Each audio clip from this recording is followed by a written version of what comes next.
டிஎன்டிவியினுடைய ஆசிரியரும் உரிமையாளருமான அன்பு தம்பி விஸ்வா என்கின்ற மெய்யறிவானவர்களே,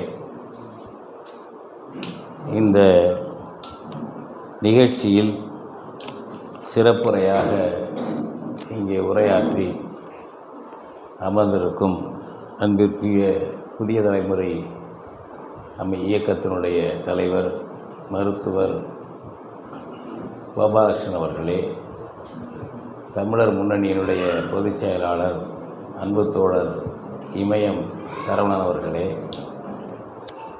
நாம் தமிழர் கட்சியின் மகளிர் பாசறை மாநில ஒருங்கிணைப்பாளர் அன்புக்குரிய மகள் கார்த்திகா அவர்களே, இந்த அரங்கத்தை ஏற்பாடு செய்து வழங்கி ஏற்கனவே தமிழர் ஆன்மீக துறையில் செயல்பட்டு கொண்டிருக்கும் அன்பிற்குரிய ஐயா நித்யானந்த் அவர்களே, நேரமானாலும் காத்திருந்து கவனித்து கொண்டிருக்கக்கூடிய அன்புமிக்க சான்றோர்களே, நண்பர்களே, சகோதரிகளே, தோழர்களே, கோவை என்பது வரலாற்று சிறப்புமிக்க நகரமும் பகுதியும் ஆகும். இந்திய அரசமைப்பு சட்டத்தை பற்றி பேசி கொண்டிருக்கிறோம். இந்திய அரசமைப்பு சட்டம் உருவாக்குவதற்காக அரசியல் நிர்ணய சபை அமைக்கப்பட்டு, கான்ஸ்டியூவன்ட் அசம்பிளி அமைக்கப்பட்டு டெல்லியிலே விவாதங்கள் நடந்த பொழுது மிகச்சிறப்பாக அதில் பங்கேற்று கருத்துக்கள் வழங்கியவர் டி.ஏ. ராமலிங்கம் செட்டியார். பல பேருக்கு தெரியாது, கோவைக்காரர் T A. Ramalingam Chettiar. Constituent assembly debates எடுத்து பார்த்தீர்களானால் அவர் பேசிய பேச்சு அனைத்தும் பதிவாகி இருக்கும். அவினாசிலிங்கனார் கூட நன்றாகத்தான் பேசியிருக்கிறார். காங்கிரஸ்காரர் தான் டி.ஏ. ராமலிங்கம் செட்டியார், கோயம்புத்தூர்காரர். இந்தி ஒற்றை இந்தியாவின் ஆட்சி மொழியாக வேண்டும், இந்த உறுப்பு 343 இருக்கிறதே, அது விவாதத்துக்கு வந்த பொழுது கடுமையாக எதிர்க்கிறார். பல மொழிகளையும் செய்யுங்கள், ஆங்கிலத்தையும் நீக்கிவிட வேண்டாம், இந்தி மட்டுமே அப்படி செய்யக்கூடாது என்று நல்ல வாதங்களை வைத்து தமிழின் பெருமையை அங்கே பேசுகிறார். அவர் தமிழின் பெருமையை பேசுகிறார்.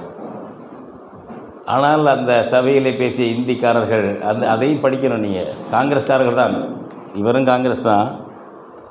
ஆர்வி துலேக்கர்னு ஒருத்தர் பேசுகிறார், இந்தி தான் இந்தியா என்று பேசுகிறார்.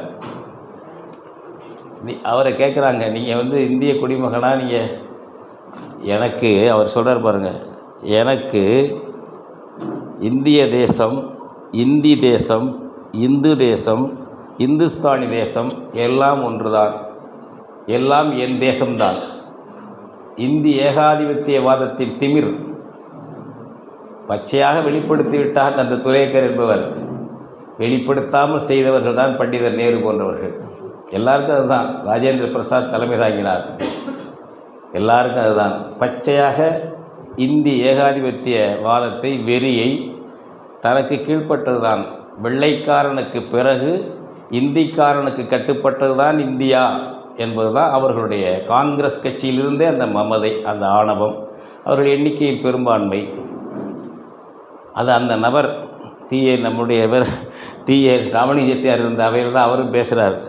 அவர் ஆர்வி துலேக்கர் படிக்கலாம். நீங்கள் சமஸ்கிருதம் இந்தியா மொழி மட்டுமல்ல, சர்வதேச மொழி பதிவாகி இருக்கிறது. யாருக்கும் தாய்மொழி இல்லை. கேரா பிளாட்ஃபாரம் அது யாருக்கு தாய்மொழி? இப்போ பிராமணர்களுக்கு கூட, தமிழ்நாட்டில் உள்ள பிராமணர்களுக்கு தமிழ் தான் தாய்மொழி. ஆந்திரத்தில் உள்ள பிராமணர்களுக்கு தெலுங்கு தான் தாய்மொழி. ஏன் சமஸ்கிருதத்தை வச்சுக்கல? அந்த மொழியினுடைய உள்ளடக்கம், வடிவம், அதனுடைய தன்மை அது அப்படித்தான். அது வேறு. அப்படி இந்த நம்ம கோவை பெருமைக்காக சொல்ல வர்றேன். பேசின இடம், இந்த தர்க்கம் பண்ண தர்க்கவாதிகளை கொண்டிருந்த இடம் இந்த கோயம்புத்தூர்.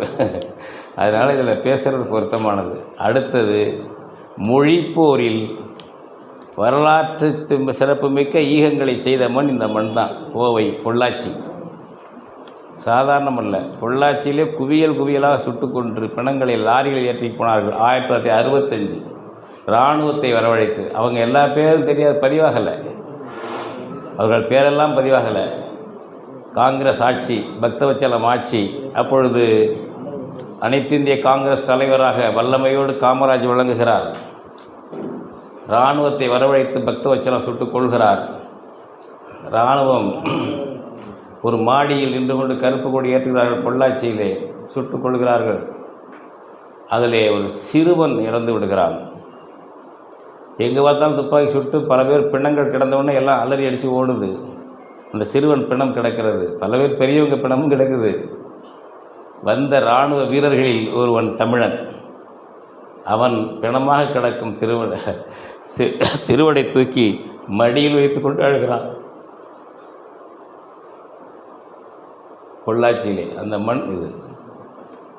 போராட்டமெல்லாம் வாபஸ் என்றெல்லாம் அறிவித்தார்கள். 50வது நாள் கோயம்புத்தூர் மாணவர்கள் ஏற்க மறுத்து வஉசி திடலில் வந்து தமிழ்நாட்டு தனிக்கொடி ஏற்றினார்கள்.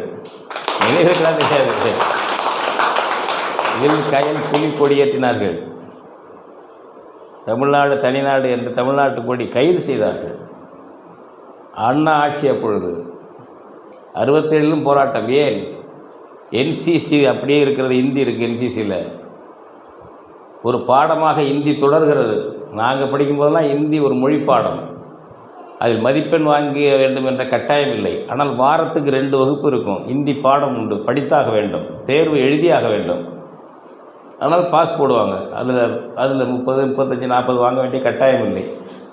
அந்த நிலை அண்ணா ஆட்சிக்கு வந்த பிறகும் தொடர்ந்தது. அப்பொழுது மறுபடி மாணவர்கள் ஊர்வலம் போனார்கள். உங்களுக்கு பல பேர் தெரியாது. அப்பொழுதுதான் இது தனியாக வில் புலி கயற்கொடி ஏற்றிய இடம் இந்த கோயம்புத்தூர் வஉசி திடல். அப்படிப்பட்ட கோயம்புத்தூரில் இந்திய அரசியல் சட்டத்தை பற்றியும் தேசிய இன உரிமைகளை பற்றியும் பேசுவது மிகவும் பொருத்தமானது. ஏற்பாடு செய்த தோழர்களுக்கு பாராட்டுக்களை நான் தெரிவித்துக் கொள்கிறேன். நேற்று தான் அந்த முதலமைச்சர்கள் அனைத்து கட்சி தலைவர்கள் கூட்டத்தை இது பற்றி மு.க. ஸ்டாலின் அவர்கள் கூட்டியிருக்கிறார்கள். அந்த கூட்டத்துக்கு சித்தராமையா வருவதாக இருந்து வரவில்லை. துணை முதலமைச்சர் டி.கே. சிவகுமார் தான் வந்தார். சிவகுமார் என்ன காரணம் சொன்னார்னா, முதலமைச்சருக்கு காலில் சிறு காயம், அதனால் வரவில்லை என்று சொல்லி நிருபர்களிடம் சொல்கிறார்.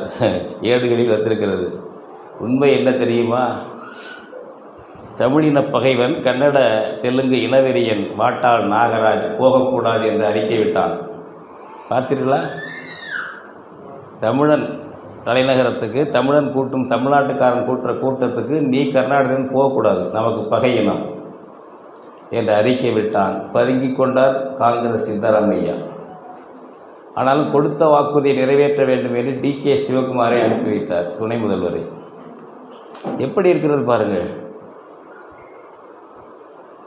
நேற்று சென்னை ஆளுநர் மாளிகையிலே ஆர்.என். ரவி ஒரு பெரிய விழா கொண்டாடியிருக்கிறார். கண்காட்சி நடத்தியிருக்கிறார், விழா கொண்டாடியிருக்கிறார். என்ன? பீகார் பிறந்த நாள். 1912 என்னவோ வங்காளத்திலிருந்து பிரிஞ்சு தான் பீகார். அவர் அங்கே நிதிஷ்குமார் பெரிய விழாவாக 5 நாள் விழா அறிவிச்சிருக்காரு, கண்காட்சி வச்சுருக்காரு பீகாரில், பாட்னாவில். தமிழ்நாடு ஆளுநர் மாளிகையில் பீகார் உதயமான நாள் விழாவை கண்காட்சி வைத்து, பொருட்காட்சி வைத்து, பலரை அழைத்து கூட்டம் நடத்தி ரவி நடத்துகிறார். எப்படி? நீ தமிழ்நாட்டுக்கு ஆளுநரா, பீகாருக்கு ஆளுநரா? ஏன்? நாங்கள் ஆளும் இனம் இந்திக்காரர்கள், நாங்கள் ஆளும் இனம் தமிழனே தமிழச்சியே, நீங்கள் எனக்கு அடிமைப்பட்ட இனம் என்று ஆளுநர் ரவி சொல்கிறார். அதெல்லாம் சரிதான், அந்த அடிமைகளை எனக்கும் கொஞ்சம் அடிமையாக வைத்திரு என்று திராவிடம் கூறுகிறது. வேற ஒன்றும் இல்லை. இப்போ ராதாகிருஷ்ணன் இருக்கார். ராதாகிருஷ்ணன் கோயம்புத்தூர் தானே? பாஜக திருப்பூர். அவர் ஆளுநராக இருக்கார். ஆளுநர் மாளிகை தமிழ்நாடு நாள் கொண்டாடிட்டு வராங்க. இல்லை கணேசன் கொண்டாடிட்டு வர ஆளுநராக இருக்கார். வடக்க கொண்டாடிட்டு வரா விடுவான்களா? எதுக்கு சொல்கிறேன்னா, சித்தராமையா இந்த கூட்டத்தில் கலந்து கொள்ளக்கூடாதுங்கிறான் ஒரு வெறியன். அதற்கு செவிமடுக்கிறார் முதலமைச்சர் சித்தராமையா. சிறு காயம் தானே வந்துட்டான்னா எப்படி ஒரு காங்கிரஸ், அவங்களாம் இந்திய தேசியவாதி, பாரத் மாதா பஜனை கோஷ்டி, எப்படி இருக்காங்க? இன வெறியர்களாக இருக்கிறார்கள், தமிழின பகைவர்களாக இருக்கிறாங்க. தமிழ் இனம்னா பகை இனம். நமக்கு நம்முடைய இனத்தை பற்றி கூட சொல்வதற்கு கூச்சப்படக்கூடிய திராவிட மாடல் அரசியல் இருக்கிறது. தமிழன் என்று சொல்வதற்கு கூட கூச்சப்படக்கூடிய ஒரு நிலைதான் இருக்கிறது. இந்த மக்கள் தொகை அடிப்படையில் மறுசீரமைப்பு செய்ய வேண்டும் மக்களவை உறுப்பினர்களை என்பது சட்ட ஏற்பாடு. அதன்படி 2021 எடுத்திருக்க வேண்டிய கணக்கு எடுக்கப்படாததால் மக்கள் தொகை கணக்கு எடுக்கப்படவில்லை. எனவே எடுத்து இதை செய்ய போகிறார்கள். அப்படி செய்கிறதை பற்றித்தான் இதை மாற்றி அமைக்கக்கூடாது என்று ஒரு கருத்து இருக்குது. நாம் மாற்று கருத்தை சொல்லுகிறோம். இந்த இடத்துல ஒரே ஒரு கருத்து மட்டும் நம்ம யோசனை பண்ணணும். தென்னிந்திய மாநிலங்கள் மக்கள் தொகை குறைஞ்சிருக்கு, அதாவது வளர்ச்சி விகிதத்தில். வட இந்திய மாநிலங்கள் அதிகமாக இருக்குது. இதனால் பழிவாங்கக்கூடாது என்று சொல்வது சரி. ஏன் மக்கள் தொகை தமிழ்நாட்டில் குறைகிறது? நான் ஒவ்வொரு திருமண வாழ்க்கையிலையும் சொல்லிட்டு வர்றேன், குறைந்தது 3 குழந்தையாவது பெற்றுக்கொள்ளுங்கள். பெண்களுடைய ஒப்புதலோடு தான் குறைந்தது. ஆனால் வரம்பு வைக்காதீங்க. குடும்ப கட்டுப்பாடு கூடாது, தன்னழிவு பாதை அது. நிறைய பிள்ளைகளை பெற்றுக்கங்க. முடியலைன்னா குறைந்தது 3 குழந்தையாவது பெற்றுக்கங்க. நான் பாதிக்கப்பட்டவன். குடும்ப கட்டுப்பாடு பண்ணி நாங்கள் 2 குழந்தைய நிறுத்திட்டோம். எங்கள் பையன் பொண்ணு இறந்துருச்சு 4 வயசில். ஒரு பையன்தான். அப்புறம் எங்கள் பையன்கிட்ட சொல்லி அந்த மாதிரிலாம் அவனும் 2 ரோட நிறுத்தியிருந்தான். அப்படிலாம் இருக்கக்கூடாதுப்பா. இப்போ 3வது குழந்தை, 3 குழந்தை இருக்குது. குறைந்தபட்சம் 3 குழந்தையாவது பெற்றுக்கணும் எல்லோரும். இந்த இனத்துக்காக பெற்றுக்கங்க. ஏன் என்னங்கிற அது மக்கள் செல்வம். மக்கள் செல்வம் சாதாரணமானதில்லை. அது என்ன அது ஒரு பொருளாக அது. இதையே சேர்த்து சிந்திக்க வேண்டும். ஏன் நமக்கு குறையுது? அவன் இப்போ கூட பெற்றுக்கிட்டதுனால என்ன கெட்டு போயிட்டான்? வடநாட்டுக்காரன் பெற்றுக்கிட்டான். அவன் பண்ணிக்கிட்டு தான் இருக்கான் அவன் இனத்தை பாதுகாக்க. நீங்கள் தான் ஏமாளி கூட்டம், சொகுசு கூட்டம் போயிட்டீங்க. தமிழச்சி ஒரு குழந்தை நிறுத்திடுறது, 2 குழந்தைகள் நிறுத்திக்கிறது. தயவு செய்து குறைந்தபட்சம் 3 குழந்தையாவது பெற்றுக்கொள்ள வேண்டும் என்ற உறுதியை எடுங்கள். பிள்ளைகளுக்கு அந்த உறுதியை சொல்லுங்கள். நம்ம இனம் வாழணும், இனம் இருக்க வேண்டும். அடுத்தது, நான் ஏற்கனவே கேட்டது போல் இப்போ இங்கே நான் என்ன பேசும்போது எவ்வளோ நம்ம இமய சரவணன் சொன்னார், வன்னியரசன் கான்வென்ட் நடத்தல அது இல்லை நடத்தலை. ஒன்றே ஒன்று சொல்லிடுறேன். எங்கள் பிள்ளைகளை தமிழ் வழியில் தான் படிக்க வச்சோம். எங்கள் பிள்ளைகள்னால் எங்கள் பையன் செந்தமிழன் தமிழில் தான் படித்தான், தமிழ் வழியில் தான். பேரப்பிள்ளைகள் செந்தமிழன் பிள்ளைகள் 3, நிகரன், அருவி, முல்லை 3ம் தமிழ் வழியில் தான் படித்தது. தமிழ் பேர் தான் சூட்டணும், வேறு பேரெலாம் கிடையாது. நிகரன்னா சமத்துவங்கிறதுக்காக, நிகர் சோஷியலிசம் என்பதற்கான ஒரு தமிழாக்கம். பாவாணர் நிகரமை என்னார் சோஷியலிசத்தை. அதனால் அதை பேரனுக்கு பேர் வச்சானா. அப்புறம் அடுத்து 2 பெண்கள், அருவி, முல்லை, எல்லாம் தமிழ் வழியில் தான் படிக்குது. ஆங்கிலத்தை ஒரு மொழிப்பாடமாக படிங்க, வேண்டாம்னு சொல்லலை. நம்ம பிள்ளைகளை தமிழ் வழியில் படிக்க வைக்கணும், ஆங்கிலத்தை மொழிப்பாடாக படிக்கணும். நம்ம குடும்பத்தை அதை அரங்கேற்றணும். கேட்டால் மனைவி ஒத்துக்க மாட்டேங்குது, எல்லோரும் பெண்களை தான் குறை சொல்கிறாங்க. மகளிர் பாசறை கவனம் செலுத்துங்க. மகிழ்ச்சி, வாழ்த்துக்கள். மகளிருக்கு கொஞ்சம் அறிவுரை ஊட்டுங்க. உங்களால் தான் சொல்கிறாங்க உங்கள் வீட்டுக்காரவங்க. அவருக்கு விருப்பம் இருக்கும், ஆனால் யாரை சொல்கிறாரு? எங்கள் வீட்டுக்காரம்மா ஒத்துக்க மாட்டேங்குதுங்க அப்படின்றாரு. அதனால் ஆணும் பெண்ணும் சமம், தமிழர்கள் அனைவரும் சமம், இதுவே தமிழர் அறம். அந்த வகையில் அந்த தமிழ் வழியில் படிக்க வைக்கணும் என்ற உறுதியை நாம் எடுக்கணும். வெறுமனே என்ன உரிமை பேசினால் பத்தாது, நம்மிலிருந்து மாற்றம் வர வேண்டும், ஒவ்வொரு நபரிடமிருந்தும் மாற்றம் வர வேண்டும். அதுபோல் குழந்தை அதிகமாக பெற்றுக்கணும்னு சொல்லுங்கள். பெரியவங்க இன்னமே ஒன்றும் முடியாது, விட்டுருங்க. அதெல்லாம் உங்கள் தலைமுறைக்காக சொல்லுங்கள், நிறைய பிள்ளைகளை பெற்றுங்கப்பா என்று சொல்லணும். நம்ம இனம் பெருகணும் என்ற கருத்தையும் வச்சுருங்க. அடுத்தது இந்த நான் செய்தியாளர்கிட்ட கூறியது போல் தான், மறுவரை செய்ய தள்ளி வைங்க பாதிப்பு வருங்கிறீங்களே, என்ன பாதிப்பு என்று சொல்ல வேண்டுமா இல்லையா? ஸ்டாலின் சொல்கிறார்ல, என்ன பாதிப்பு, இப்பொழுது என்ன பாதிப்பு இல்லாமல் இருக்கிறது? இப்போ என்ன, இப்போ நல்லா இருக்கிறது போல் சொல்லி நம்மளை மிதக்க விடுறதுங்க, நம்மளை மிதக்க விடுறது நல்லா இருக்குது. இதுவும் பறிப்போயிடும்னா அச்சுறுத்துறது. உளவியல் போர் நடத்துகிறார்கள், ஸ்டாலின் போன்றவர்கள் உளவியல் போர் நடத்துகிறார்கள், இதுவும் பறிப்போயிடும். அப்போ இதையாவது பறிக்காத. அப்போ நீங்கள் மாற்றத்தை கொண்டு வருவர் இல்லை, மாமூல் நிலையை பாதுகாக்கிறவர். மாற்றத்தை கொண்டு வருவர் இல்லை, மாமூல் நிலையை பாதுகாக்கிறவர். இயங்கியலில் டயலெக்டிக்ஸ், பொருட்களுடைய இயங்கியலில், சமூக இயங்கியலில் எதுவுமே அப்படியே இருக்காது. ஒன்று வளரும் அல்லது தளரும். எதுவுமே சமூகமாக இருந்தாலும் பொருளாக இருந்தாலும் அப்படியே இருக்காது. காலம் என்ன நீட்டெல்லாம் குறைவாக இருக்கலாம், மாற்றத்துக்கு அப்படியே இருக்காது.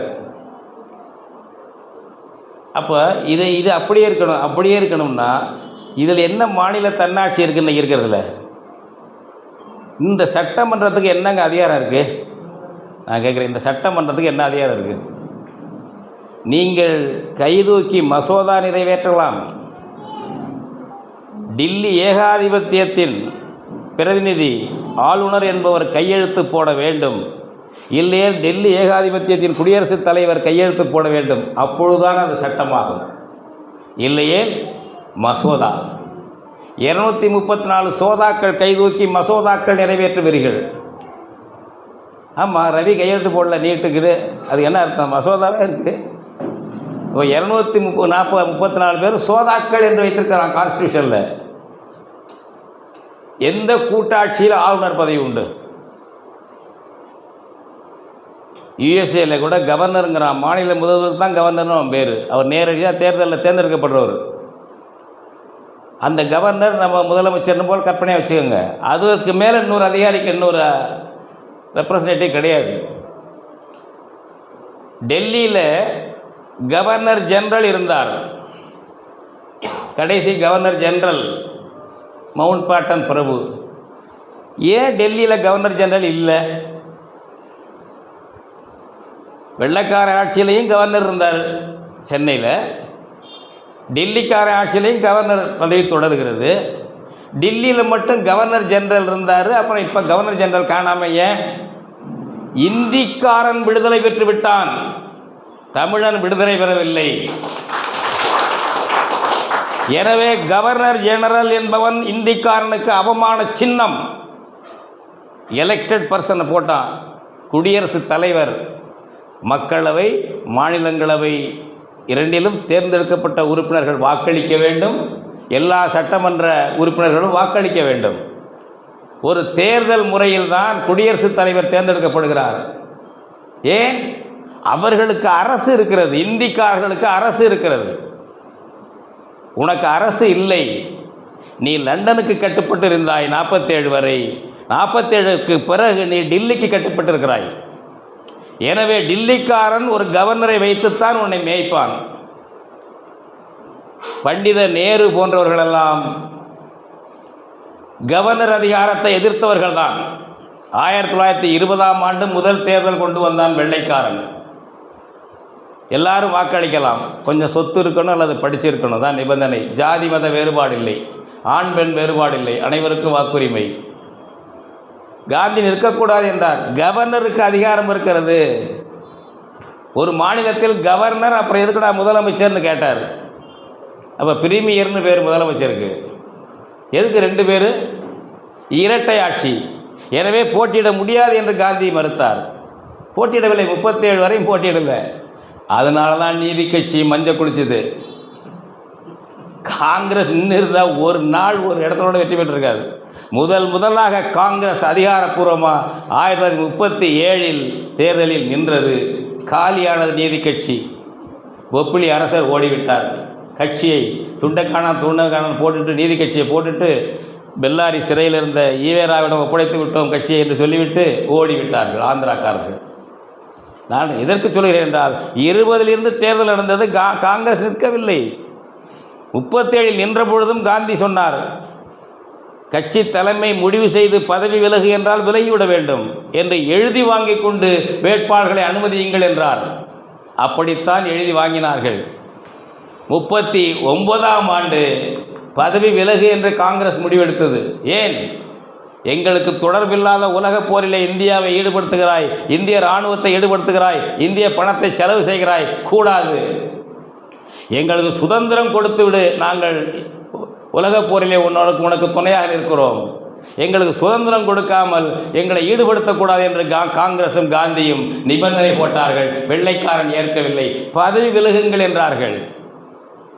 37 பதவி ஏற்றவர்கள் 39 காங்கிரஸ்காரர்கள் பதவி விலகினார்கள். ஞாபகம் வைத்துக் கொள்ளுங்கள். எப்படி பயன்படுத்த அவர் ஒரு அஹிம்சாவாதி தான். அவர் பதவி, பணம், விளம்பரம் மூன்றுக்கும் ஆசைப்படாதவர். இந்திய விடுதலை கொடி ஏற்றும் பொழுது கூட 47 ஆகஸ்ட் 15 அவர் வெளியில் இந்து முஸ்லீம் கலகம் நடக்கிற இடத்துக்கு போயிட்டார். அப்போ எப்படி இதை பார்க்கிறார்கள்? அந்த ஆளுநர் பதவி இன்னும் வைத்து கொண்டார்கள். சாதாரணமானவர்கள் அல்ல, இந்திய அரசியல் சட்டத்தை உருவாக்கியவர்கள், சூழ்ச்சிக்காரர்கள். இங்கே வச்சுருக்கான் பாருங்கள், நான் கொஞ்சம் எடுத்து உங்களுக்கு ஒரு எல்லாத்தையும் படிக்கலை. இந்த ஆளுநர் பதவி பற்றி சொல்கிறான் பாருங்கள். 153 நினைக்கிறேன். வெறும் சட்டம் மட்டும் விளக்கம்லாம் இருக்காது. Constitution 153. Governors of states. There shall be a governor for each state, provided that nothing in this article shall prevent the appointment of the same person as governor for 2 or more states. ஒரு மாநிலத்துக்கு ஒரு ஆளுநர் இருப்பார், அவரை 2 மாநிலம் 3 மாநிலத்துக்கும் பார்க்க சொல்லிக்கலாம், ஒன்றும் தடை இல்லை. அதுக்கு ப்ரொவிஷன். அடுத்தது நான் எல்லாத்தையும் படிக்கலை. 354. Executive power of state. The executive power of the state shall be vested in the governor. நிர்வாக அதிகாரம் யார்கிட்ட கொடுத்துருக்கான்? இதை மாற்றிக்கணும் இருக்கா? பேசுகிறீங்களே, ரவி ஆடுறாருன்னா இதை வச்சு தான் ஆடுறாரு. அடுத்து இன்னும் கேவலமாக போட்டிருக்கான் மந்திரி சபையை. The executive power of the state shall be vested in the governor and shall be exercised by him either directly or through officers subordinate to him. அவர் டைரக்டாகவும் அரசாங்கத்தை நடத்தலாம், அவருக்கு சபார்டினேட்டாக கீழ்ப்படிதல் உள்ள அதிகாரிகள் மூலமும் நடத்தலாம். In accordance with the constitution, in accordance with the constitution, nothing in this. அப்புறம் மந்திரிகளுக்கு என்ன சொல்கிறான்னா, மந்திரி சபை கேபினெட் எதுக்கு இருக்குன்னா, கவர்னருக்கு உதவுவதற்கும் கவர்னர் முடிவை செயல்படுத்துவதற்கும், அசிஸ்ட் பண்ணுறதுக்கு. அப்போ என்ன கேபினெட்டுக்கு என்னங்க அர்த்தம்? கவர்னருக்கு அசிஸ்ட் பண்ணுறதுக்காங்க, எங்கள் மக்களுக்கு அசிஸ்ட் பண்ணுறதுக்காக. இந்த வார்த்தையை அங்கே நீக்கலை. நீங்கள்லாம் இருக்கீங்கள்ல மாநில சுயாட்சி வீரர்கள், தமிழ்நாட்டு தகதகா, திராவிட தகதகா, இந்த வார்த்தையாக தீக்கலாமில்ல, அசிங்கம் பிடிச்ச வார்த்தையை. இதை எடுத்துக்கிட்டு விளக்கம் சொல்லுவாங்க பெரிய ஆளெல்லாம். நம்ம அந்த இவரெல்லாம் இருக்கார், இப்போ திட்டக்குழு துணைத் தலைவர் என்ன ஜெயரஞ்சனா, அப்படி இருக்குது இப்படி இருக்குது. ஏன் உனக்கு அசிஸ்ட் பண்ணுறவன்டா சீஃப் மினிஸ்டர் யாருக்கு? To assist the governor. Advise பண்ணுவாரான். என்ன அப்புறம் அசிஸ்ட் பண்ணுறதுக்கு அட்வைஸ் பண்ணி, இதை செய்யுங்க சாமி, அதை செய்யுங்க சாமி. அதானே இந்த மாதிரி கவர்னர் பதவி கனடாவில் வச்சுருக்கானா? கூட்டாட்சி தான், ஃபெடரேஷன் தான். சுவிட்சர்லாந்து சின்ன நாடு, 4 இனம் இருக்குது. மாடல் முன்மாதிரியான கூட்டாட்சி சுவிட்சர்லாந்து தான். ரொட்டேஷனில் போடுவான் பிரசிடெண்ட்டு, பிரைம் மினிஸ்டருங்க நம்ம சொல்கிறல பிரசிடெண்ட். அப்போ அங்கே கவர்னர் வச்சுருக்கானா? இல்லை, ஒரு பதவி வச்சுருக்கானா? ஜெர்மன் ஃபெடரேஷன் தான். அங்கே கவர்னர் வச்சுருக்காங்க, தனியாக வச்சுருக்காங்கன்னா கிடையாதுங்க. இந்தியாவில் ஏனென்றால் அவனவன் அந்த நாட்டை ஆள்கிறான். இந்தியாக்காரனுக்கு சொந்த நாடும் இருக்கிறது, தமிழ்நாடு போன்ற காலனி நாடுகளும் இருக்கின்றன. தமிழ்நாடு போன்ற காலனி நாடுகள் இந்தியாக்காரனுக்கு இருக்கிறது. எனவே காலனி இருக்கும் பொழுது கவர்னர் பதவி தேவை. நான் இன்னொன்று சொல்கிறேன், வெள்ளைக்கார நிர்வாக மாநிலமாக தான் வச்சுருந்தான் ப்ராவின்ஸு. மொழி வழி மாநிலமாக பிரி என்றவர்கள் காங்கிரஸ்காரர்கள். 1920ஆம் ஆண்டு அனைத்து இந்திய காங்கிரஸ் மாநாடு, அதில் தீர்மானம் போடுகிறார்கள், வெள்ளைக்காரனை கேட்டு மொழி வழி மாநிலமாக பிரிக்கணும். இப்போ அன்றைக்கி சென்னை மாகாணம் என்றால் இன்றைக்குள்ள முழு தமிழ்நாடும் ஆந்திர பிரதேசமும் சேர்ந்து இருந்தது. இது மாதிரி ஒவ்வொன்றும் ஊபியில் அப்படி இருந்தது. மகாராஷ்டிரானா பம்பாய் மாகாணம், அது மராத்தி மாநிலமும் குஜராத் மாநிலமும் ஒன்றா இருந்தது. இப்படி பலது இருந்தது. இனங்களால் ஆனது, இன அடிப்படையில் மொழி வழி மாநிலம் பிரிக்க வேண்டும் என்று காங்கிரஸ் கேட்டது. அதை செயல்படுத்தி அதுக்காக போராட்டத்துக்குள்ள ஒத்துழையாமை இயக்கம் வந்துருச்சு, கைதானாங்க, போனாங்க. திரும்ப 1924 பெல்காம், கர்நாடகத்தில் இருக்க பெல்காம், அவன் அதெல்லாம் இப்போ எப்படி மாற்றிட்டான், அவன் மொழியை மாற்றிட்டான், பெலகாவி. நீங்கள் என்ன தூத்துக்குடின்னு தான் ஞாபகம் வச்சுக்கோங்க, தூத்துக்குடின்னு மாற்ற முடியாது. இன்னும் ட்ரிப்ளிகேன் தான். திருவல்லிக்கைனா சட்டப்படி செல்லாது. அந்த மாதிரி அவன் பெலகாவி, கர்நாடகத்தில் எல்லாம் மாற்றிட்டான். பெல்காம் காங்கிரஸ் 1924 டிசம்பரில் நடக்குது. தீர்மானம் போடுறாங்க வெள்ளைக்கார அரசுக்கு, மொழி வழி மாநிலம் பிரி. ரெண்டாவது தீர்மானம், வெள்ளைக்காரன் பிரிக்கிறானா இல்லையா என்று காத்திருக்காதே, காங்கிரஸ் கமிட்டிகளை மொழிவாரி மாநில கமிட்டிகளாக பிரிச்சிரு. இப்போ சென்னை மாகாண காங்கிரஸ் கமிட்டி என்றால் ஒன்றா இருந்துச்சு. அப்போ அதை தமிழ்நாட்டுக்கு தனியாக, ஆந்திராவுக்கு தனியாக பிரிச்சிருட்டாங்க. காந்தி சொல்லிட்டார், பிரிக்க ஆரம்பித்தாங்க. அப்பொழுது பிரிக்கப்பட்டது தான், உருவாக்கப்பட்டது தான், கொடுக்கப்பட்ட தலைப்பு தான் தமிழ்நாடு காங்கிரஸ் கமிட்டி. ஆமாம், அண்ணாதுரை அந்த பேர் வைக்கலன்னா தமிழ்நாடே யாருக்கும் தெரிஞ்சிருக்காது. சொல்கிறாங்கல்ல, செந்தமிழ்நாடு என்னும் போதினிலே இன்பத்தேன் வந்து பாயுது காதினிலே. இமிழ்கடல் வேலியை தமிழ்நாடு ஆக்கிய இது நீ கருதினையாயின் ஏற்பவர் முதுநீர் உலகில் முழுவதும் இல்லை. சிலப்பதிகாரம். தண்டமிழ் வேலி தமிழ்நாடு பரிபாடல் 2500 ஆண்டுக்கு முந்தைய சங்க இலக்கியம். இதாவது காப்பி இலக்கியம் பின்னாடி வந்தது. தமிழ்நாடு, தமிழகம் 2000 3000 ஆண்டுக்கு முன்னாடி நாங்கள் 10,000 ஆண்டுக்கு முன்னாடி நாங்கள் தமிழன் தான், இப்போவும் தமிழன் தான். 10,000 ஆண்டுக்கு முன்னாடி எங்கள் நாடு தமிழ்நாடு தான், இப்போவும் தமிழ்நாடு தான். இந்த வரிசை யாருங்க இருக்குது? தமிழ் மொழி, தமிழர் இனம், தமிழ்நாடு, மூன்று ஒரே பேரில் இருக்கும். ஆந்திராவில் இருக்காது மாதிரி. நான் குறைய சொல்லலை, நமக்கு வாட்சிருக்கா இல்லையா, நம்ம முன்னோர்கள் வச்சுருக்கானா இல்லையா, உள்ளதில் என்னை பெருமைப்படுங்க. உனக்கு வச்சுருக்கானா இல்லையா, இயல்பாக இருக்குல்ல, நம்ம எது சூஸ் பண்ணுமா? அப்படி உள்ள இது நம்முடைய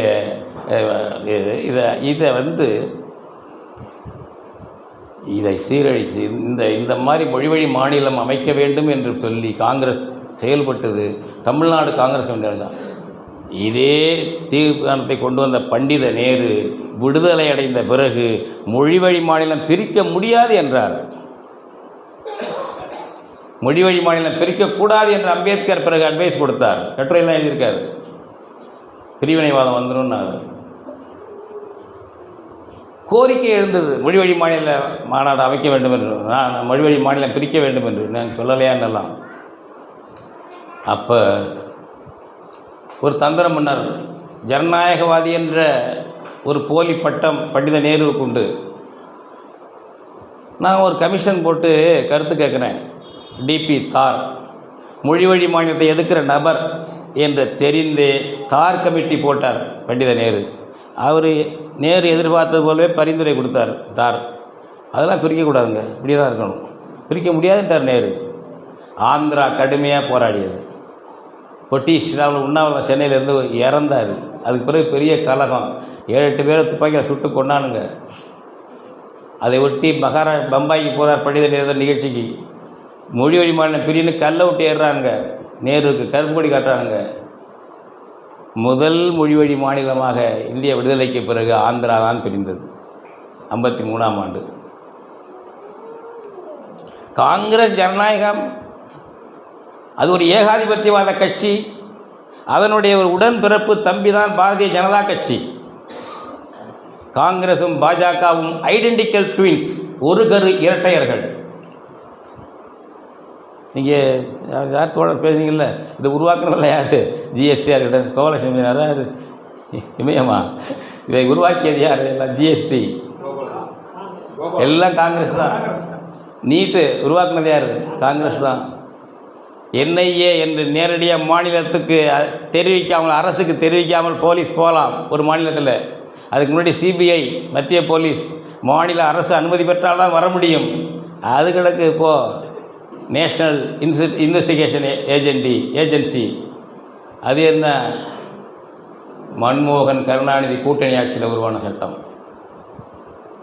10 ஆண்டு இருந்தாங்களே கூட்டணி ஆட்சி, செயல்படுத்தியது அதை பாஜக. அதனால சொன்ன ஐடென்டிக்கல் ட்வின்ஸ் காங்கிரஸும் பாஜகவும். பண்டித நேரு இதனுடைய பிதாமகர். இந்த மாதிரி மாநிலம் பிரிக்கிறதை எதிர்த்த நபர். வேறு வழி இல்லாமல் எல்லோரும் போராடின பிறகு வந்து பிரித்தாங்க. நமக்கு பல பகுதி பறி போயிடுச்சு. ஒரு நீலி கண்ணீர். அது எப்போ சொல்ல வேண்டாம்.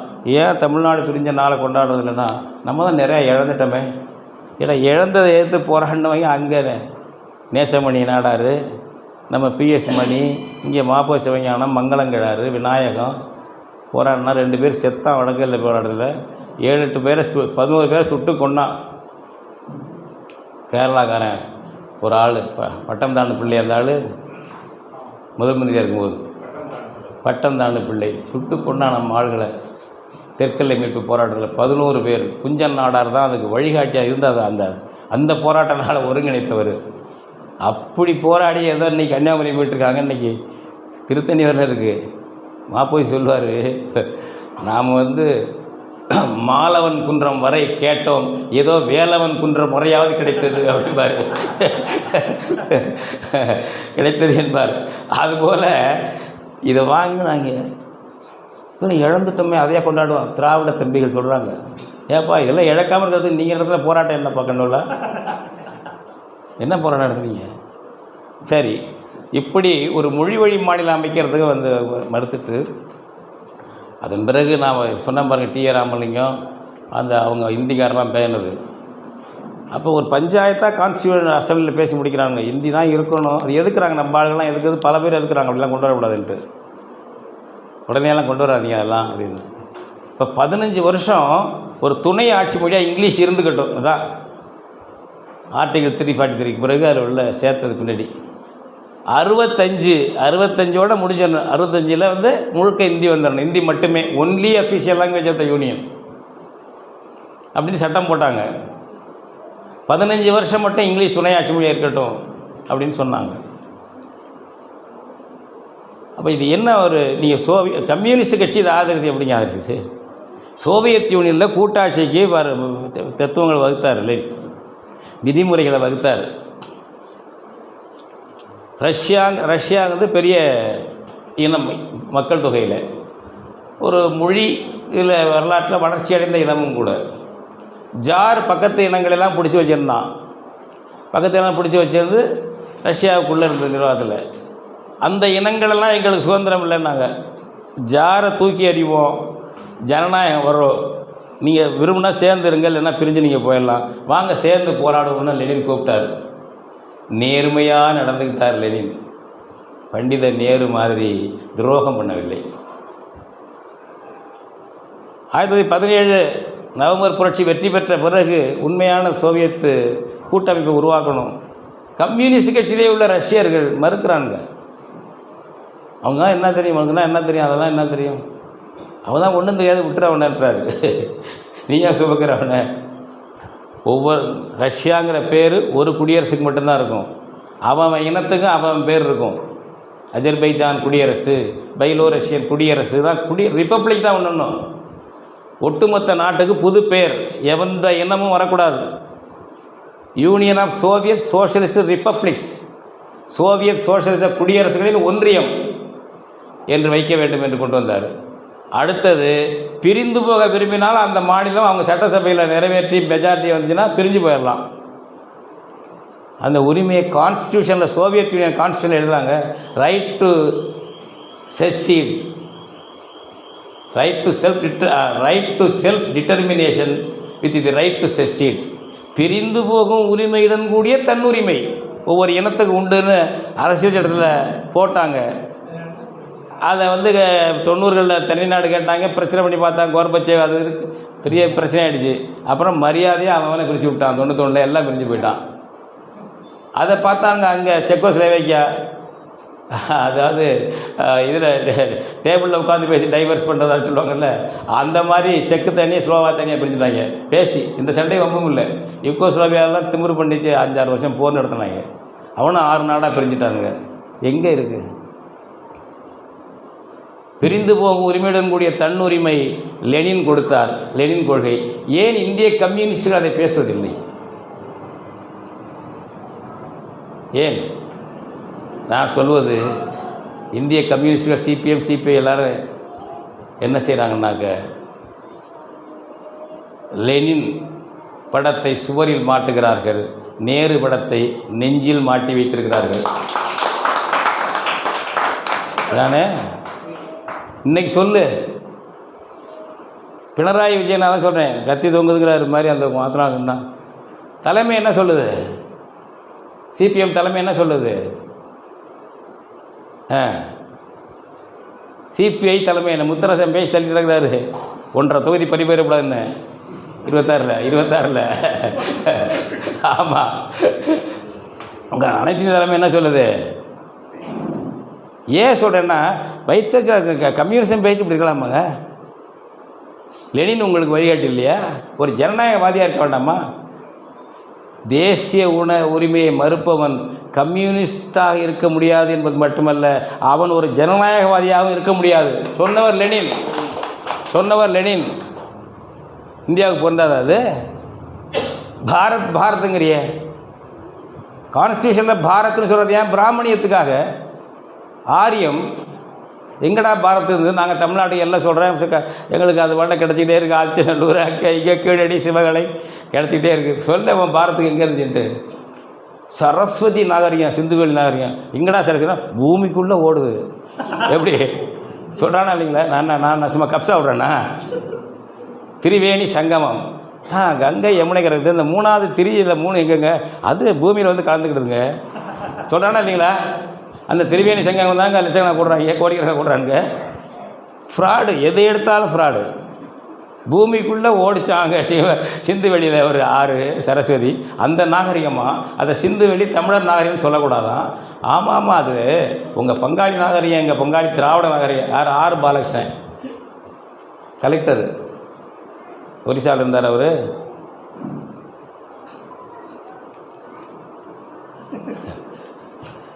கலெக்டர் ஆர் பாலகிருஷ்ணன் சிந்து வெளியே எப்படி இருக்காருங்க.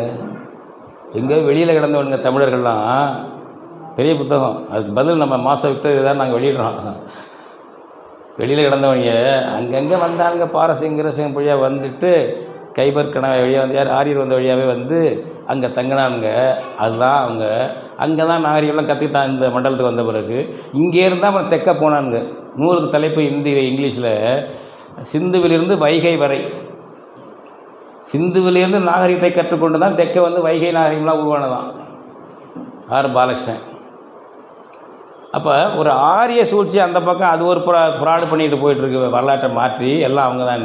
இங்கிட்ட திராவிட சூழ்ச்சி ஒன்று, தமிழர் நாகரிகம்லாம் வந்து ஆரியத்துக்கு சார்பாக திராவிட நாகரிகம்னு சொல்லிட்டு போகுது. வெளியிருந்து வந்தவனுங்க இந்த மண்ணின் மக்களில் குமரிக்கண்டம் என்பதெல்லாம் சும்மா கற்பனை. அதெல்லாம் மதுரையில் தமிழ்ச்சங்கள்லாம் அமைச்சாங்கன்னா அங்கே கற்றுக்கிட்டு வந்தது தான் வெளிநாட்டில் என்று ஆர் பாலகிருஷ்ணன் புத்தகம் போட்டு அதை பெருமைப்படுத்திக்கிட்டு இருக்கார் ஸ்டாலின்.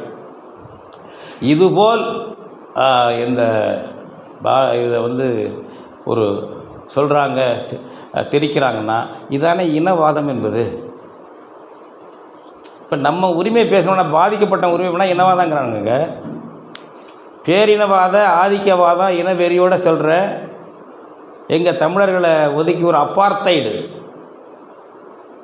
ஆப்பிரிக்காவில், தென்னாப்பிரிக்காவில் எப்படி கருப்பின மக்கள் வந்தேறி வெள்ளையர்களால் புறக்கணிக்கப்பட்டு ஒதுக்கப்பட்டார்களோ அப்படி தமிழர்கள் மண்ணின் மக்கள் இங்கே நாங்கள் அப்பார்த்தைடாக இருக்கோம், உணருங்கள். இப்போ அதனால் இந்த சட்டசபை இந்த மக்களவையில் உறுப்பினர்கள் மாற்றம் வருதுன்னா இதில் என்ன உங்களுக்கு பாதிப்பு வந்தது? இதில் என்ன மீட்டிருக்கிறீர்கள்? அதான் கேட்குறேன். நீங்கள் கல்வியே மாநிலத்தில் இருந்து வெள்ளைக்காரங்காலத்துலேருந்து கல்வி இருந்தது, அதை கொண்டு போயிடுச்சு இந்திரா காந்தி. அங்கே கன்கரண்ட் லிஸ்ட்டுங்கிறதுங்க பாருங்கள், மொழிபெயர்ப்பானுங்க, அது ஒத்திசைவு பட்டியல். அது இந்திய அரசின் மாறுவேட பட்டியல். எந்த கூட்டாட்சியிலையும் கன்கரண்ட் லிஸ்ட் என்று 3வது அதிகார பட்டியல் கிடையாது. ஃப்ராடு பிடிச்ச இந்தியாவில் தான் உண்டு. ஞாபகம் வச்சுக்கோங்க. எங்கே இருக்க வச்சுருக்காங்க? மத்திய அரசு பட்டியல் வச்சுருக்கான். அவன் மத்திய அரசு சொல்ல மாட்டாங்க, அவங்களாம் ஃபெடரல் கவர்மெண்ட்டு தான். இப்போ யூஎஸ்ஏன்னா ஃபெடரல், கனடானா ஃபெடரல். ஒரு மொழி தான் ஜெர்மன்காரன், அவன் ஃபெடரல் வச்சுருக்கான். 7 ராஜ்யமாக இருந்ததை வச்சுக்கிட்டு அவன் ஃபெடரல் கவர்மெண்ட்டு தான். எஃப்ஆர்ஜி, ஃபெடரல் ரிப்பப்ளிக் ஆஃப் ஜெர்மன். சரிங்களா? அது பேர் ஃபெடரல் ரிப்பப்ளிக். இப்போ எல்லாம் பாரத்து. இப்போ எடப்பாடியே பாரத்தான் சொல்லிட்டு இருக்காரு. அது அப்படியே பழகிறது. விசுவாசமாக இருந்து நம்ம வீட்டில் வளர்கிற பிராணிகள்லாம் நமக்கு எப்படி இருக்குது, விசுவாசமாக இருக்கிறது இல்லை? அது மாதிரி அவன் சொல்கிறதே பாரத்து. ஏன் நீ சொல்கிறேங்கிற?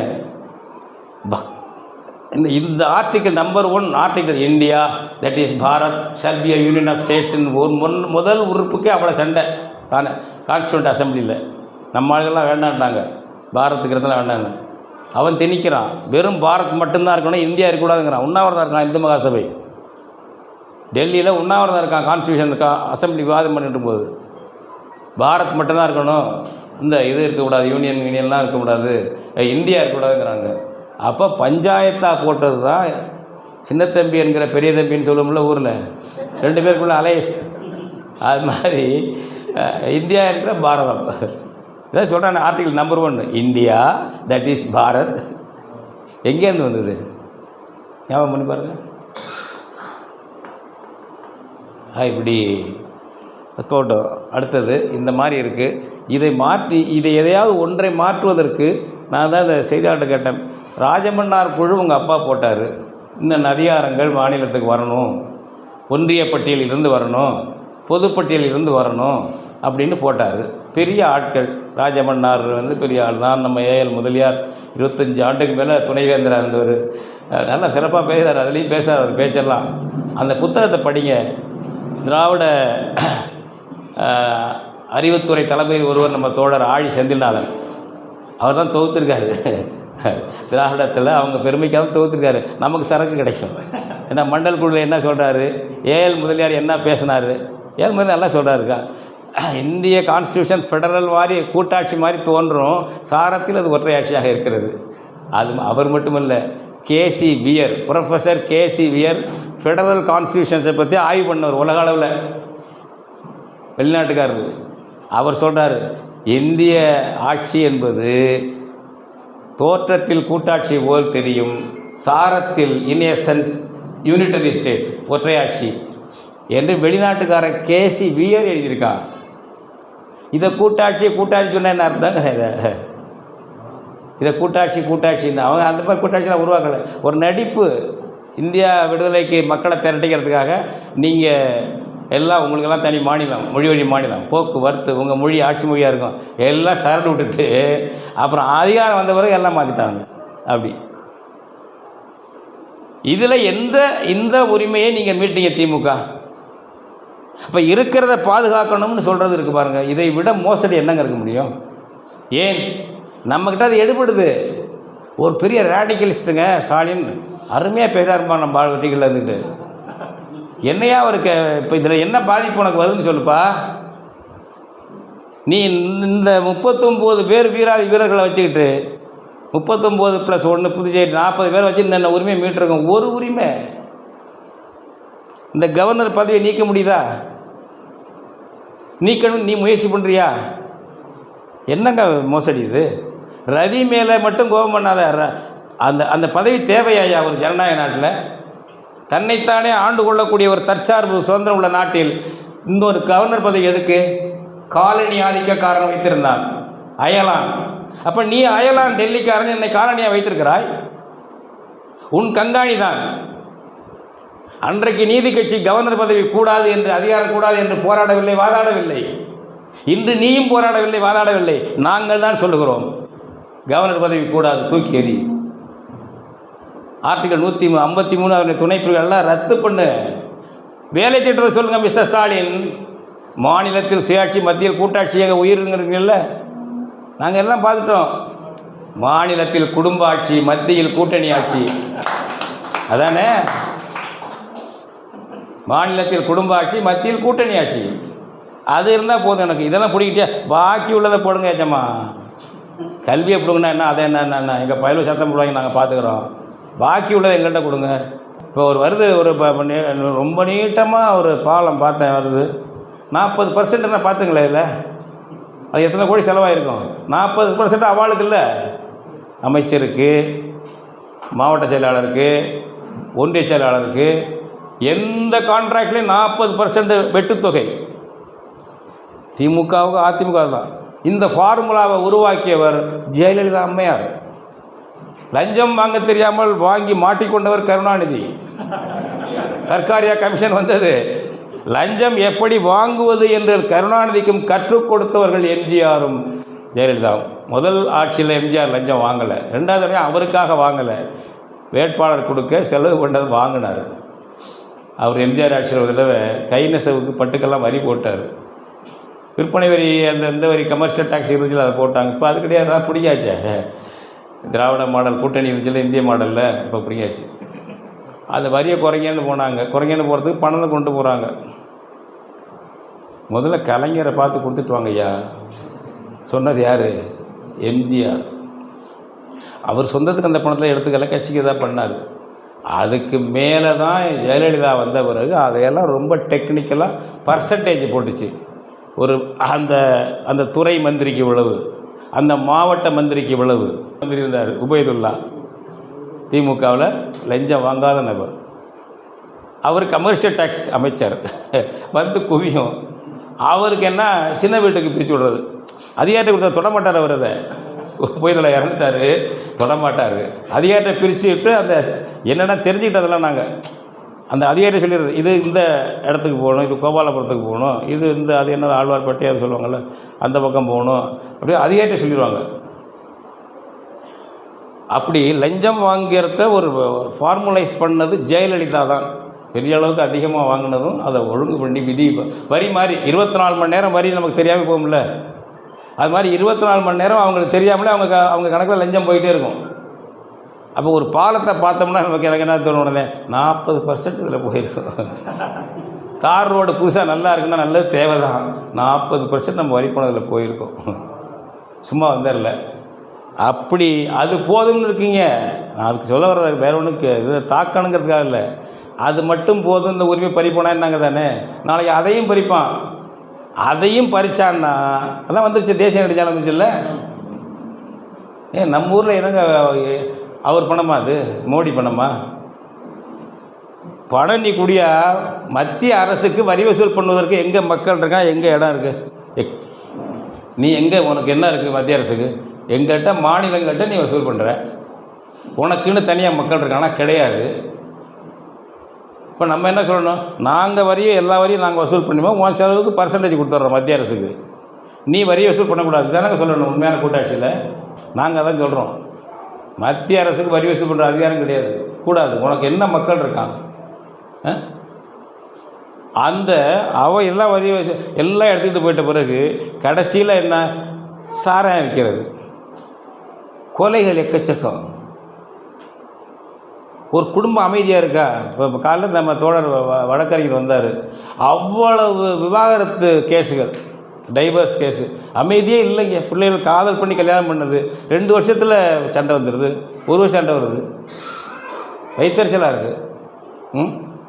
எனவே தான் மாடலாக நாம் ஒன்றா செய்யணும். முதல்ல கவர்னர் பதவியை ஒழிக்கணும்னு கேட்கணும், நாம் கேட்கணும். ஆளுநர் பதவியை ஒழிக்கணும், அந்த ஆர்டிகிள் பூரா நீக்கு, திருத்தம் கொண்டு வாங்க.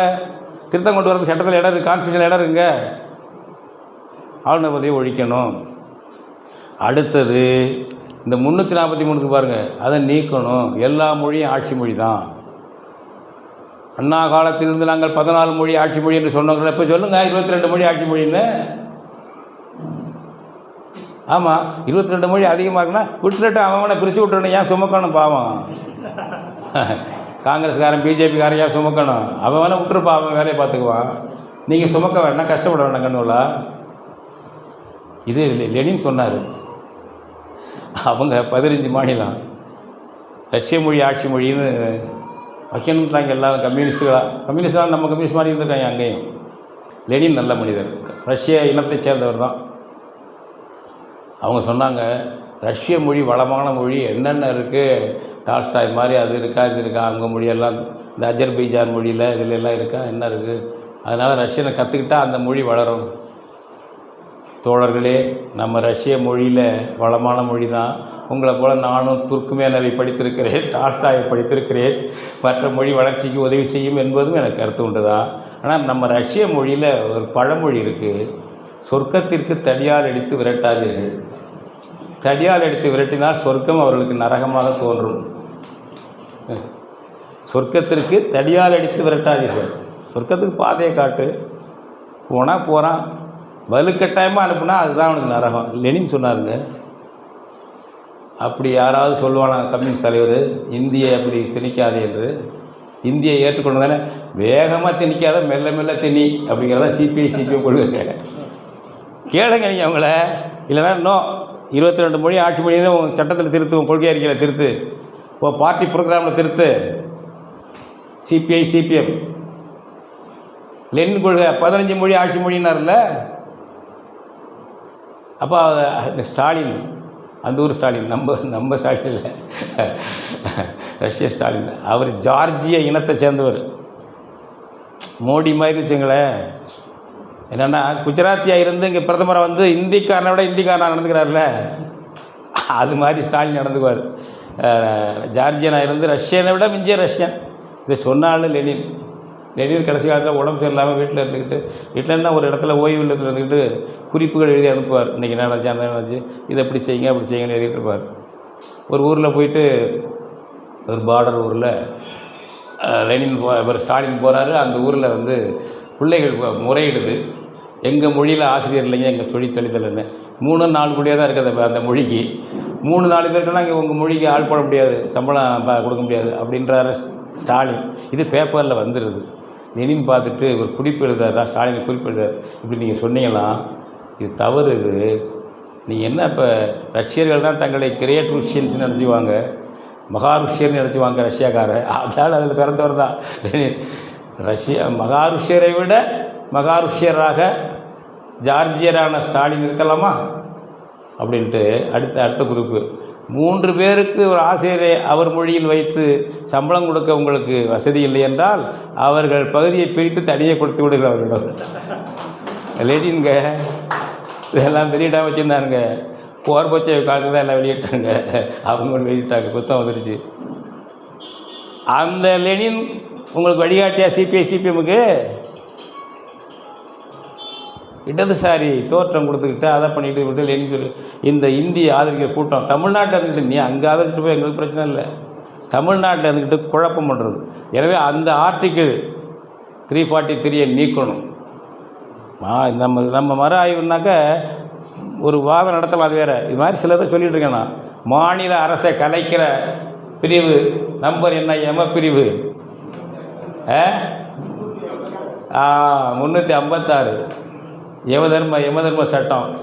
எந்த கூட்டாட்சியிலையும் மாநில அரசை கலைக்கிற பிரிவு கிடையாதுங்க. கேடுகட்ட இந்திய கூட்டாட்சி தான் இருக்கிறது. நீ யாரா கலைக்கிறது? இன்னும் கனடாவுக்கு நாங்கள் போய் ஒரு 32 நாள் இருந்தோம். எல்லாம் நம்மம்மா ஈழத்தமிழுடைய போராட்டங்கள் ஆணையர் வெற்றி விழாவுக்காக போயிருந்த போது இருந்தோம்.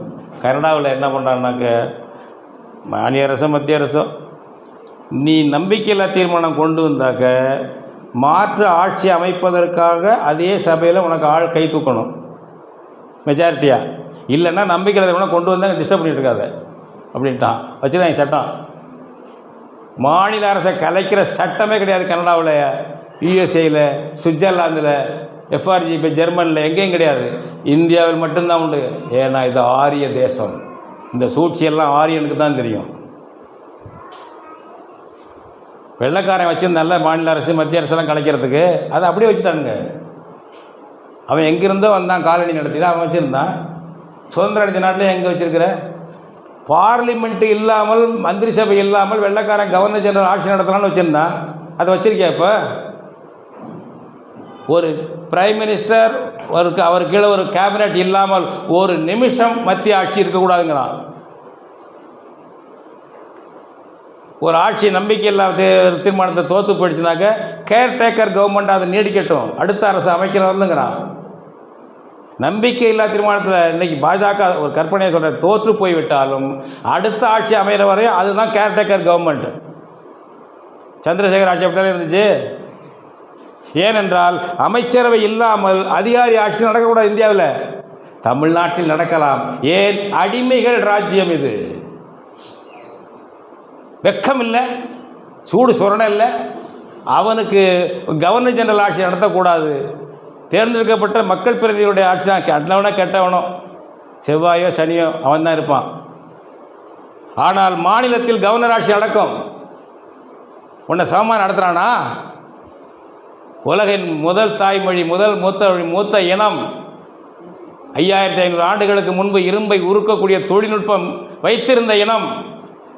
அவன் யார்? அங்கே அவனுக்கு நீ அடிமையாக இருக்கிறாய், டெல்லிக்காரனுக்கு. வேறு என்ன அர்த்தம்? லண்டனுக்கு அடிமையாக இருப்பது பதிலாக டெல்லிக்கு அடிமையாக இருக்கிறோம். ஏன்னா இங்கே மட்டும் எப்படா கவர்னர் ஆட்சி நடக்கலாம்? இங்கேருந்து பீகார்லேருந்து அங்கேருந்து வந்தவங்க ஆட்சி நடக்கலாம். உன் ஊரில் டெல்லியில் மட்டும் நடக்கக்கூடாது, அவமானம். பெரும்பான்மை இல்லாதவன் இருந்தாலும் அவன் பிரைம் மினிஸ்டராக நீடிப்பான்.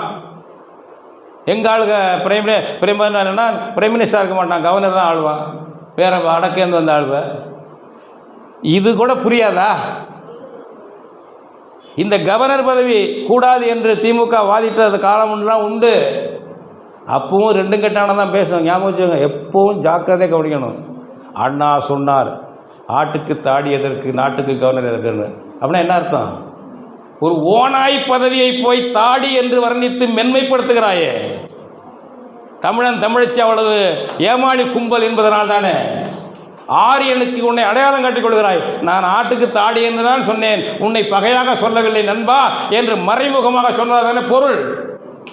இது நல்ல ஊமை, இது ரசிக்கிறது. ஏன்னா ஆட்டுக்கு தாடினால என்ன ஆபத்து இருக்கு? தாடியை வலிச்சு விட்டுறலாம், அது வேறு. அந்த தாடினால அந்த ஆட்டுக்கடாக்கி என்ன ஆபத்து இருக்குது? ஆளுநரால் எங்கள் நாட்டுக்கு ஆபத்து இருக்குது. அதை போய் அந்த தாடியோட அண்ணாத்திர ஒப்பிட்டார். நியாயமா அது? அவர் விவரம் தெரியாதவரா? நிறைய படித்தவர், பல நாட்டு சட்டங்களை படித்தவர். பயல்களுக்கு ரொம்ப விழிப்புணர்ச்சி வந்துட்டா போய் ஆபத்து. நம்மளை கலம்பானுங்க ஆட்சியில். அப்புறம் அவன்கிட்ட போய் மோதி, டெல்லிக்காரன்ட்ட மோதி கிடக்கணும், இப்படி திருப்பி விட்டு போயிடுவோம். ஆமாம். அப்போ மைல்டு பண்ணிடுறது. ஒரு அபாயமான பதவி, ஒரு எஜமான பதவி, அடிமையின் சின்னம் நாம் என்பதற்கான ஆதிக்க பதவி ஆளுநர் பதவி. அதை ஆட்டுத்தாடியோடு ஒப்பிடுவது சூழ்ச்சி இல்லையா? அது திராவிட சூழ்ச்சி இல்லையா? அந்த பதவியை ஒழிக்கணும், கோரிக்கை வைப்போம்.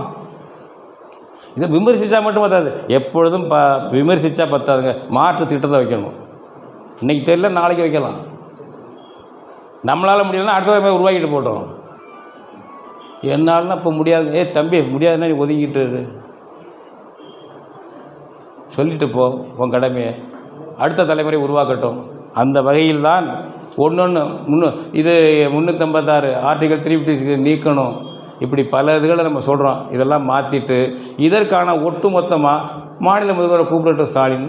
யார் யார் வர்றாங்களோ முதல்வரில் கட்சிக்காரர் வந்தால் கூப்பிடுங்க. அந்த கோரிக்கை முதல்ல அவர் சொல்லணும்ல. திமுகவில் கான்ஸ்டியூஷன் இடம் கொடுக்குறதில்ல இந்த மாதிரி சொல்கிறதுக்கு. திருத்தம் வேணும். இப்போ நம்ம சொல்கிறோம், மத்தியில் இந்த 2 பார்லிமெண்ட்டும் வேண்டியதில்லை, ஒரே ஒரு கவுன்சில், ஃபெடரல் கவுன்சில் வை, மாநிலங்களுக்கு சம எண்ணிக்கையில் கொடு. அப்படி கொடுத்தாலும் நம்ம சிறுபான்மை தான், வேறு வழியில் தற்காலிகமாக சொல்கிறோம். இப்போ நீங்கள் தமிழ்நாட்டுக்கு 10, ஊபிக்கு 10, மணிப்பூருக்கு 10 அப்படின்னா அவனுக்கு 10 மாநிலம் இருக்குங்க இந்திக்காரனுக்கு. அவன் 100 இருப்பான், நம்ம 10 தான் இருப்போம். இது என்ன ஜனநாயகம்? அது என் ஊரில் நெல் போடுறது, என்ன நெல் போடுறது, என்ன விலை தீர்மானிக்கிறது, அவன்லாம் சேர்த்து முடிவு பண்ணுவானே?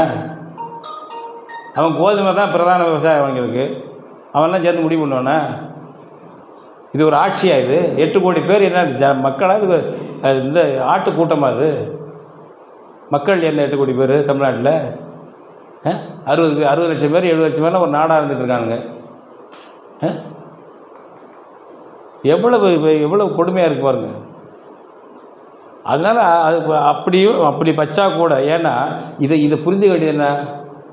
இது ஏன் இப்படி இருக்குது இந்த தொல்லை? பிரித்தானிய வேட்டையாடிகள், பிரித்தானிய காட்டுமிராண்டிகள், அவர்களின் பீரங்கிகளின் வல்லுறவுக்கு பிறந்தது இந்தியா. அவர்கள் பீரங்கியால் சுட்டு நம்ம மன்னர்களை கொண்டு, மக்களை கொண்டு, துப்பாக்கியால் சுட்டு கொண்டு, தூக்கில் போட்டு கொண்டு, சிறையில் அடைச்சி, அந்தமானில் அடைச்சி, அங்கே அடைச்சி, இங்கே அடைச்சி, ஒரு வணிக வேட்டை மண்டலத்தை அவர்கள் அந்த வேட்டை நாய்கள் உருவாக்கின. வெள்ளைக்கார வேட்டை நாய்கள். ஒரு நேச்சுரல் நேஷன் இல்லை, காலனி. உலகம் பூரா அந்தந்த காலனி அவன் விடுதலை அடைஞ்சிட்டான். இந்தியாவில் மாட்டிட்டோம். தலைமை சரியில்லை. தமிழனில் இந்த கோரிக்கையெல்லாம் எழுந்தது, துணிச்சலாக இல்லை, தொடர்ந்து இல்லை. இங்கிட்ட பார்த்துக்கிட்டு விட்டுட்டாங்க நம்ம ஆளுங்க. நாங்களாக சொல்கிறோம், கடந்த கால சாதனைகளிலிருந்து வீரம் பெறுவோம், கடந்த கால தவறுகளிலிருந்து பாடம் பெறுவோம். நம்ம தலைவர்கள் செய்த தலைவர்களிலிருந்து, மக்களிலிருந்து எல்லாம். இதனால் நீங்கள் என்ன பண்ணாலும் சரி, ஆளுக்கு 10 உறுப்பினர் தான். நான் ஒரு மாநிலத்துக்குனா கூட அவன் 100 பேர் இருப்பாங்க, நம்ம வந்து இப்போ 10 பேர் தான் இருப்பாங்க. சரி, அப்படியாவது இருக்கட்டும். இந்த தொலைப்புக்கு அதிகார குறை. இராணுவம் வச்சுக்க, நீ முப்படையை வச்சுக்க, நாணய அச்சடிப்பு வச்சுக்க, இந்த மாதிரி வேறு வெளியுறவு வச்சுக்க, இந்த மாதிரி 3-4 அது போதும். ஃபெடரல் ஸ்ட்ரக்சர் இப்படி மாற்று நம்ம கேட்போம். இன்றைக்கு இந்தியாவில் தேசிய இன எழுச்சி வந்து கொண்டிருக்கிறது. ஒரு நீ அவன் திராவிடங்கிற தெலுங்கு திராவிடம் தானே. அவன் கட்சி என்ன பேர் வச்சுருக்கான்? தெலுங்கு தேசம். சந்திரபாபு வச்சார்ல, எம்ஜிஆரை பார்த்து கட்சி ஆரம்பித்தார் NT ராமராவ். நடிகர் வச்ச கட்சிங்க. அவங்க எப்படி தெளிவாக இருக்கான் பாருங்க. தெலுங்கு தேசம். இங்கே திராவிடம்னு மாற்றுக்கிறாங்க இன்னைக்கு வரணும். அதில் போய் நம்ம கட்சியை அணி சேர்ந்து கிடக்கிறோங்கிட்டோம். மராட்டியத்தில் எழுச்சி வருது, இன எழுச்சி. மணிப்பூரில் நடந்துகிட்டு இருக்கு, இனப்போராட்டம் நடந்துகிட்டு இருக்கு.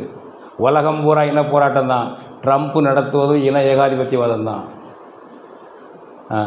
அவன் இது பேர போய் அது என்ன நாடு, ரஷ்யாக்காரன் வந்து அவர் லெனின் சொன்னது மாதிரி ஏகாதிபத்தியவாதி. அவன் எப்போவும் அடுத்தவனை தான் கீழே இருக்குன்னு நினைப்பான். உக்ரைன் ஆக்கிரமிக்கிறான்ல, இந்த நம்ம ரவி இருக்கார்ல, RN ரவி ஆளுநர், இவர் உளவுத்துறை அதிகாரி வந்து தானே. அதே மாதிரி தான் புத்தின். அவன் அந்த சோவியத் யூனியனில் உளவுத்துறை அதிகாரி இருந்தாள். அவ்வளவு தேர்தல் மோசடி. அந்த ஊர் கம்யூனிஸ்டாரெல்லாம் அப்படி ஜெயிலில் போட்டான் புத்தின். கிட்டத்தட்ட நடைமுறையில் தடை பண்ணி வச்சுருக்காங்க கம்யூனிஸ்ட் கட்சி அங்கே ரஷ்யாவில். இங்கே உள்ள கம்யூனிஸ்ட்டு இப்போவும் அந்த பாசம் போயிடாது. எஜமான பாசம் இல்லை.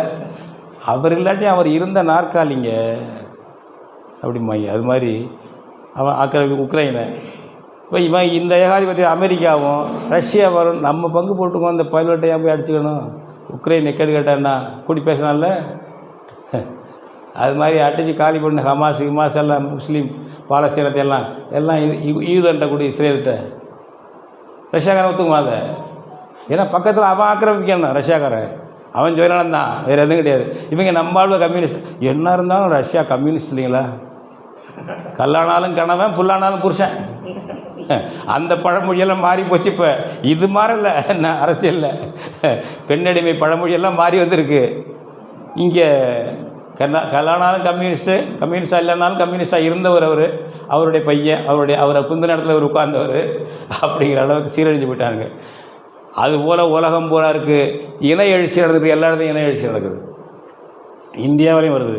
மாநில கட்சிகள் ஒரு 30 ஆண்டுக்கு முன்னாடி இத்தனை கட்சி இருந்துச்சா? மாநில கட்சி உங்களுக்கு இளம் தலைமுறைக்கு தெரியாது, பெரியவங்களுக்கு தெரியும். இத்தனை கட்சி இருந்துச்சா? ஊபியில் மாநில கட்சி இருந்துச்சா?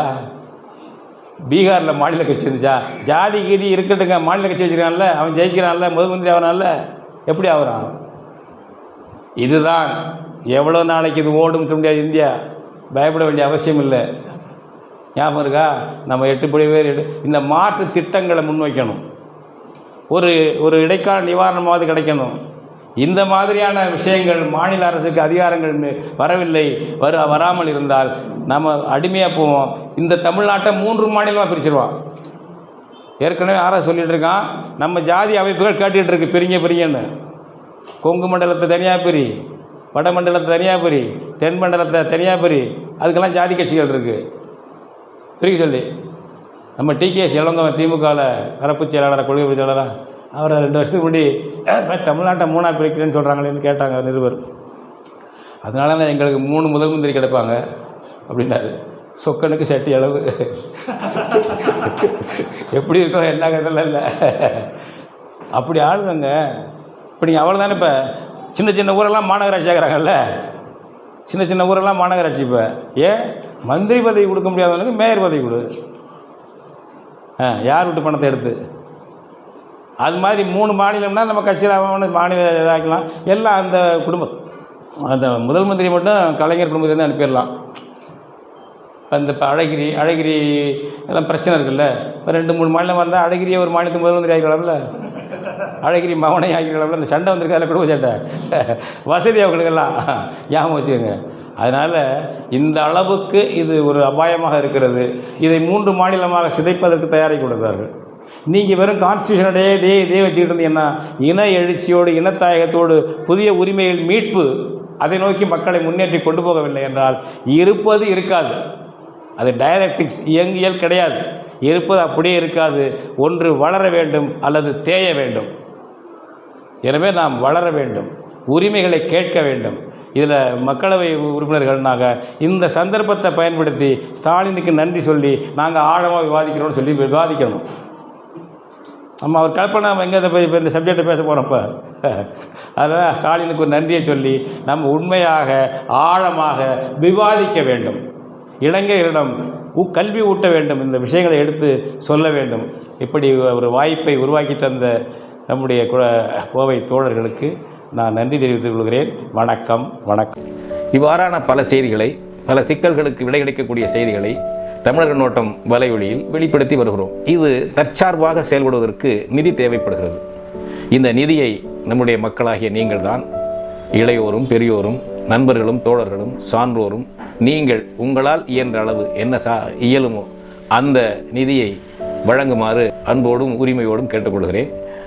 உங்களுக்கு நன்றி உணர்வோடும் பொறுப்புணர்வோடும் தமிழர் கண்ணோட்டம் செயல்படும் என்பதை உறுதி தெரிவித்துக் கொள்கிறேன். நன்றி, வணக்கம்.